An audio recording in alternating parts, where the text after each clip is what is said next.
Hey everyone, this is Jake Heaps here in the 710 Film Studios. Excited to be back here after a big win in the desert versus the Arizona Cardinals. And this is kind of a review of last week's game against the Cardinals and also looking into tomorrow's game versus the Los Angeles Rams. To me, it was great to see this Seahawks offense not only be able to be dynamic at times in the passing game and do some different cool things, but also they were able to get back to their run game. And we've talked about this before, but getting the concept of doing your assignment by getting a hat for a hat. This offensive line has struggled in the beginning part of this year to just simply execute and get to the linebackers at the second level in order to let Chris Carson and the running backs do their thing. And also, when this offensive line is able to get their hands on people, they are able to move bodies and be physical at the point of attack. So it was great to see them get back to that, start executing, and I'll show you exactly what they did. Here we have a two tight end formation here. We've got George Fant over here. We've got Luke Wilson, newly acquired Luke Wilson. Great to see him come back into the fold. And the unique part about this is what they originally did was have Luke Wilson start over here, Russell Wilson under center, and Chris Carson in the backfield. They shifted, had Luke move over to this side, and Russell went into the shotgun with Chris Carson aligning next to him. So already some pre-snap movement, making the Arizona Cardinals, their defensive front shift over. And what you're going to see here is a quick trap scheme. And this quick trap scheme is something that we haven't seen a whole lot from Seattle this year, but they were so successful with it last year. So what the scheme is you're going to have Luke Wilson seal out on Terrell Suggs. Dwayne Brown and Mike Upati aren't even going to touch this defensive end here. They're going to let him go upfield, okay? And as they're doing that, they're going to let DJ Fluker come over here and trap him. And sometimes what you can do is you can get him right in the ear hole because that defensive lineman is not expecting to be untouched and really doesn't know what to do. So you can catch him by surprise. Justin Britt's job is to seal this nose right here, and Germain Ifedi and George Fant have to seal the backside. Okay, so there's your blocking responsibilities on this play pre-snap. Now, once you go to post-snap and you start getting into it, you have Luke Wilson doing a great job on Terrell Suggs. Dwayne Brown is getting to the linebacker. Mike Upati getting to the linebacker as well. And as you can see in the background, you can just see legs of DJ Fluker, and that's because he is burying this defensive end on this trap play, which is sweet to see. Then you got Justin Britt doing a good job sealing that nose. Germain Ifedi, George Fant sealing the backside. So now you got this great hole for Chris Carson to come through, and now it's mano-a-mano, one-on-one with Chris Carson and DJ Swearinger, their strong safety, in the hole. And what you have to love from Chris Carson is the fact that he is such a tough runner and is so hard to bring down. DJ Swearinger just barely making the tackle by his ankles, all the while Chris Carson is making a nice first down run for 10 yards. Okay, so great job there in blocking scheme. Now we go to the second play, and again, we're going to talk about the running plays. We're going to talk about the Seahawks' number one running play, which is their read option scheme.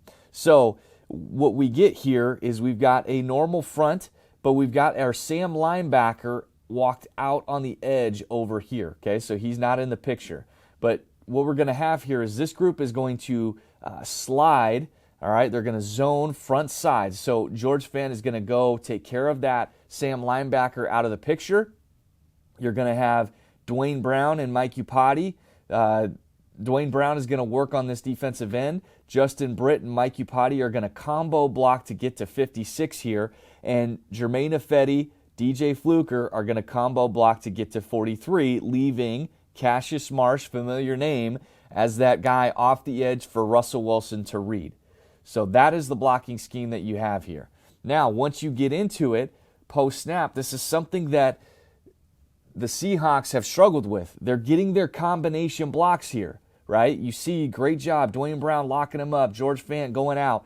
But this part right here is so vital for these combination blocks to get to the second level, to get onto these linebackers And in previous games, they just haven't been able to do that. They've been caught up. Therefore, the linebackers are able to shoot the gaps, make the plays, and really give this running game a tough time.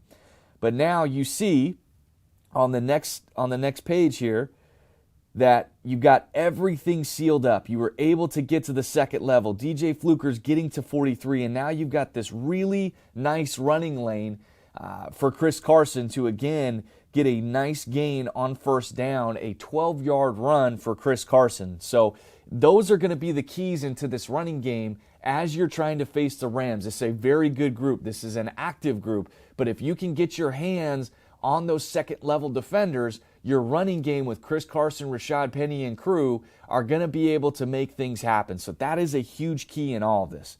So now we talked about the running game.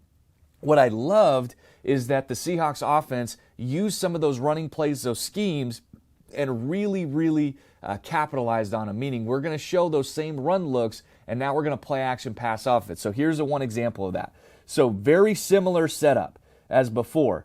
You're going to have two tight ends in the game. You're going to have George Fant over here. You're going to have Will Dissly, who originally lined up over here in a wing position. Russell Wilson under center. Chris Carson straight in the backfield over here. They shift. Now you have Will Dissly on the end of the line of scrimmage towards the bottom of the screen. Russell jumps into shotgun. Chris Carson going next to him. Okay, so that was the look that they showed earlier with a trap play. Now what they're going to do is they're going to play action off of it, and you're going to get this really nice concept of play action, which puts 43 in an immediate bind. Does a great job of sucking him up and having his eyes concentrated on Chris Carson. Now what you have in terms of a passing scheme is you have a post route here by David Moore. Tyler Lockett from the slot is going to run a wheel route, and you're going to have Will Dissly run we call it a sail route. Okay, there's a bunch of different names for it, but the universal term for it is a sail route.